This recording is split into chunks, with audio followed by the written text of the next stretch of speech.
Bonjour, c'est Elise et bienvenue sur cette nouvelle vidéo pour Crazy Little Craft. Alors je vous propose aujourd'hui de réaliser un petit carnet recto verso avec quelques papiers de la collection Point à la ligne. Pour ce carnet, j'ai besoin de cartonnettes grises pour la couverture et de papier à glisser à l'intérieur. Forcément. Alors, je me suis amusée à faire des papiers avec des petits points et un cadre noir, ils sont imprimés en recto verso, mais évidemment vous pouvez mettre ce que vous voulez dedans, du papier blanc, coloré, ligné, quadrillé, fin, épais, bref, faites selon vos envies. Le papier blanc et la cartonnette sont coupés à la même dimension, soit 14,5 par 14,5. J'ai essayé d'avoir le format le plus grand possible avec la collection de papier en 15-15. Et pour la reliure, j'ai trouvé ce petit bout de reliure pour cinch. Il sera parfait avec ses 5 dents. Alors pour la déco, j'ai pris 4 papiers de la collection Point à la ligne. Donc on a le quadrillage sur fond gris en double pour habiller l'intérieur des futures couvertures. Et pour l'extérieur, j'ai pris un papier, donc celui quadrillage sur fond bleu, et le papier avec des taches de couleur au pinceau. Il y en a 2 types, j'ai pris celui-ci. En plus de tout ça, je vais rajouter une feuille de papier blanc A4, c'est du papier d'imprimante classique, sauf qu'il est en 100 grammes, voilà, un peu plus épais. Je commence par couper en deux le papier bleu, donc il mesure 15,3 pour correspondre à 6 inches habituels en scrap. Donc soit vous coupez à 7,6, 7,7, petit millimètre de différence ne jouera pas un grand rôle, soit à 3 inches si vous avez ce genre de mesure à disposition. Au verso de l'un de ces morceaux que je viens de couper, je vais tracer une ligne à 2,5 cm du bord, en tout cas d'un des grands côtés. Alors elle va me servir de repère visuel pour coller sur la cartonnette. Pour le collage, je vais personnellement utiliser du double face, principalement, mais si vous êtes plus à l'aise avec de la colle, allez-y avec. On a toutes nos préférences pour le montage. Alors je mets du score tape partout, mais je vous rassure, on va y aller par étapes. Je colle en premier ma cartonnette sur le côté le plus large, en suivant bien le repère qu'on vient de tracer. Si votre cartonnette est imprimée genre boîte de céréales, collez cette partie sur le côté non imprimé, car ensuite sur ce même côté on va y venir y mettre le papier blanc d'imprimante. Donc si votre papier est pas très couvrant, on risque de voir les imprimés au travers, ce serait dommage, alors qu'à l'intérieur on va couvrir avec le papier gris quadrillé. Donc là ça pourra parfaitement recouvrir si votre cartonnette est imprimée. Une fois collé, je découpe l'excédent de chaque côté en suivant bien la cartonnette et ensuite, en aidant le papier pour le pli, je rabats le côté de 2,5 cm. Pour le papier blanc, une seule feuille suffit. Au début j'en avais prévu 2, mais une ça suffit. Donc je trace des repères pour l'espace que je vais avoir à couvrir. Et avec les mesures du massicot, en plus de ce petit repère, je vais rajouter 2,5 cm sur la longueur. Et bien évidemment, ça va venir réaliser le rabat intérieur. Bon, pour les repères, j'ai pris ma feuille en format paysage. Comme ça, vous pouvez tout mettre dans la même feuille. Allez hop, on ressort le double face, ou la colle si vous préférez, et on vient coller ce papier blanc le long du papier bleu, en gardant bien une marge suffisante en haut et en bas.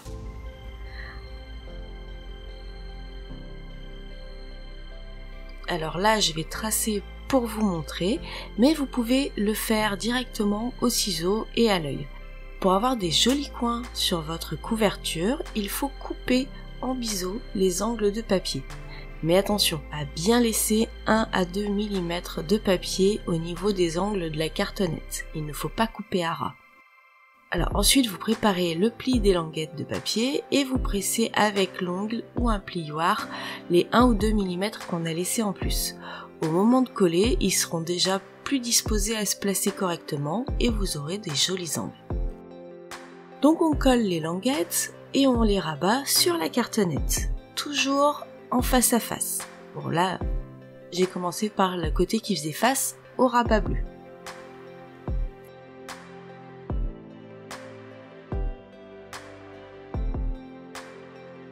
On peut maintenant s'attaquer aux angles du côté du papier bleu, parce que comme mon carnet est presque aussi grand que les feuilles de papier, on ne pouvait pas avoir suffisamment de rabat pour faire des jolis angles avec le papier bleu. Donc on va faire une pierre deux coups en réalisant des angles dans le papier imprimé et fait rond au pinceau, ce qui va ajouter une petite déco en plus. Donc je prends mon dernier papier et je le coupe en 4 carrés égales. Ici on va en utiliser 2 et les 2 autres iront sur le côté verso de la couverture. Comme tout à l'heure, soit à 7,6, 7,7 cm, soit à 3 inches dans les deux sens cette fois. Comme ça j'ai 4 petits carrés qui vont faire bien 3 inches par 3 inches ou 7,6 par 7,6, etc. Je vais couper en biseau chaque carré, donc je regarde de quel côté il est le plus intéressant de garder pour avoir des motifs au bon endroit. Vous verrez mieux avec les images, c'est plus compréhensible. Quand j'ai trouvé, je fais au verso une petite marque sur l'angle que je vais couper et à l'opposé, je viens tracer 2 lignes perpendiculaires à 2,5 cm de chaque bord. Ces lignes vont me servir à 2 choses. La première chose, à trouver l'angle à couper sur ce petit bout de papier et ensuite à coller cet angle au bon endroit de ma couverture. Alors cette fois, je vais utiliser de la colle pour avoir la possibilité de bouger mon papier et être sûr de bien le positionner avant que la colle ne prenne.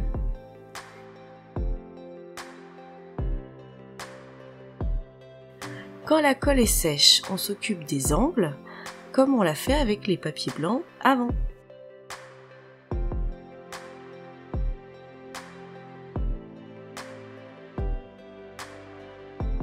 Et une fois que c'est fait, eh bien on peut enfin coller le papier imprimé à l'intérieur.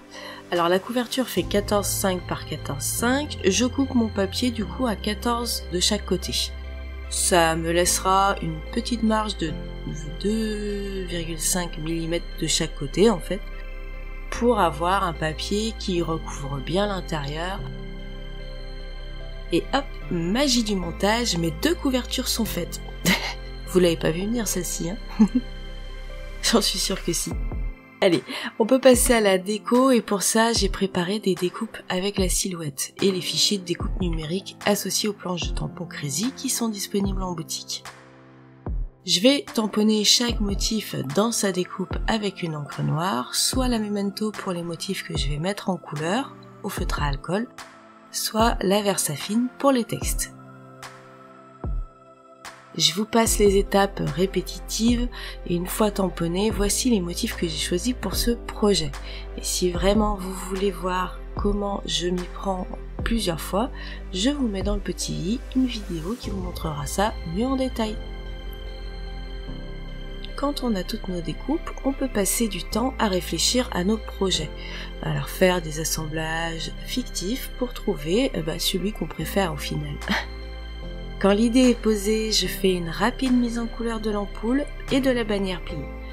Pas facile de trouver les couleurs qui vont correspondre parfaitement au papier avec les feutres dont je dispose, mais j'essaye de m'en rapprocher au mieux.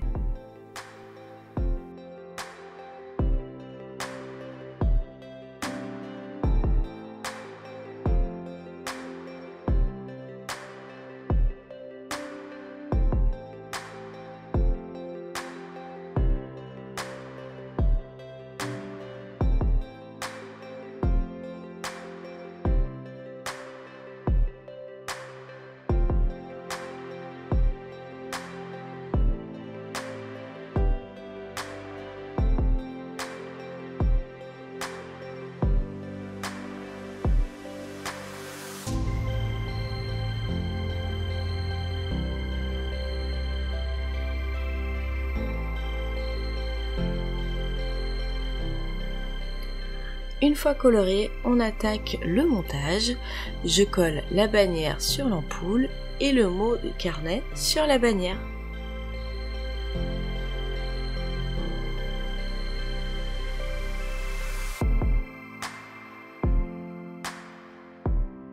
Mais avant de coller cet ensemble, on va décorer un petit peu le fond sur le papier blanc. Pour ça, j'ai choisi la planche hashtag et sans surprise la planche dans ma bulle. Je suis devenue accro à ces petits tampons ronds qui permettent de faire des super jolis fonds. Je trouve ça trop chouette à utiliser. Alors, suivant l'encre que vous utilisez pour les tampons pleins, ceux qui sont uniformes et sans détail, le résultat va être différent. Donc c'est le cas avec les tampons ronds pleins. Avec des Distress, vous aurez un rendu un petit peu grunge comme Letty nous l'a montré dans sa dernière vidéo avec le masque vénitien. Mais c'est pas ce que je recherche. Pour le nuage de mots hashtag, oui, je vais prendre une encre Distress Oxide.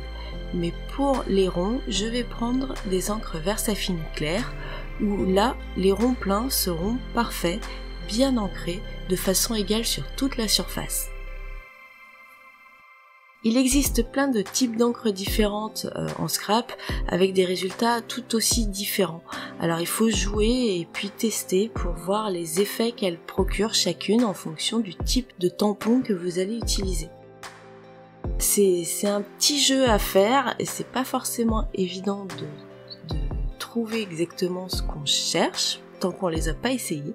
Néanmoins, ça permet de pouvoir vraiment s'amuser à fond, quoi.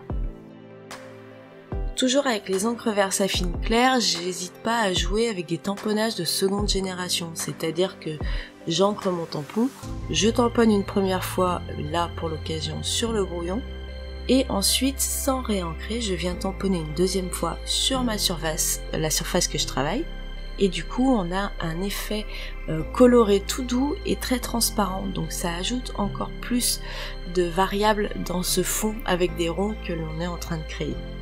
Il me semble que c'est Céline qui nous en parle le plus dans la vidéo de son album où elle réalise des papiers entiers avec les motifs de ronds de la planche dans ma bulle.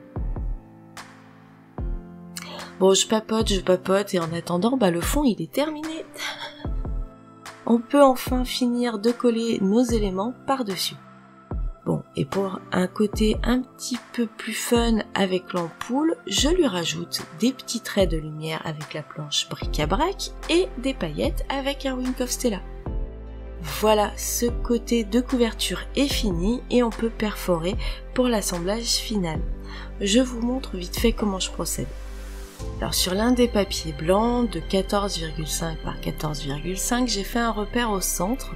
Ensuite, dans la machine Cinch de We Are Memory Keeper, j'ai placé ce papier embuté sur la règle mobile sur la gauche et j'ai déplacé ma règle jusqu'à ce que mon repère arrive sous l'un des boutons, des petits boutons en fait que vous voyez là, mais vraiment au centre du bouton.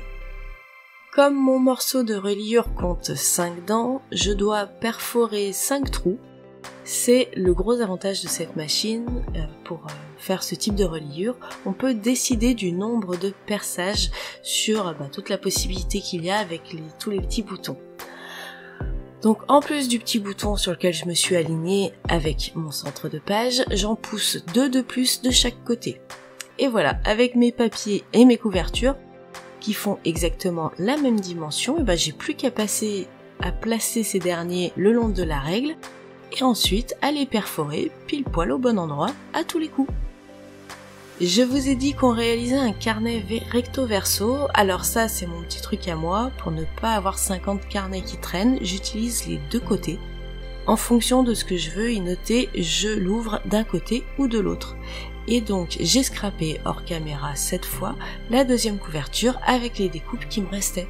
Et voilà le travail, l'ampoule pour le côté idée et le stylo pour le côté prise de notes. Je sais pas quel côté je préfère, mais si vous avez une préférence, dites-le moi en commentaire. Bon, voilà, il n'y a plus qu'à relier tout ça maintenant. Alors c'est pas facile de vous montrer avec la poignée qui passe devant l'objectif, mais en gros on place la reliure ouverte sur le côté de la machine, c'est fait pour. Et pour placer les éléments au mieux, je vous conseille de mettre les deux couvertures face contre face et les papiers pour écrire par-dessus. On place tout ça sur les crochets de la reliure, on récupère l'ensemble, on tourne la machine et on presse pour refermer les anneaux.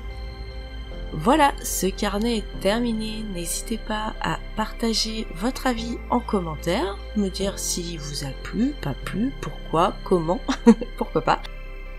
En tout cas, moi j'espère qu'il vous aura plu et qu'il vous aura donné aussi des idées pour utiliser vos planches de tampons et vos papiers Crazy. En attendant de vous retrouver dans nos prochaines vidéos, on se donne rendez-vous sur Facebook et Instagram pour découvrir toutes les créations de l'équipe qui ne sont pas filmées.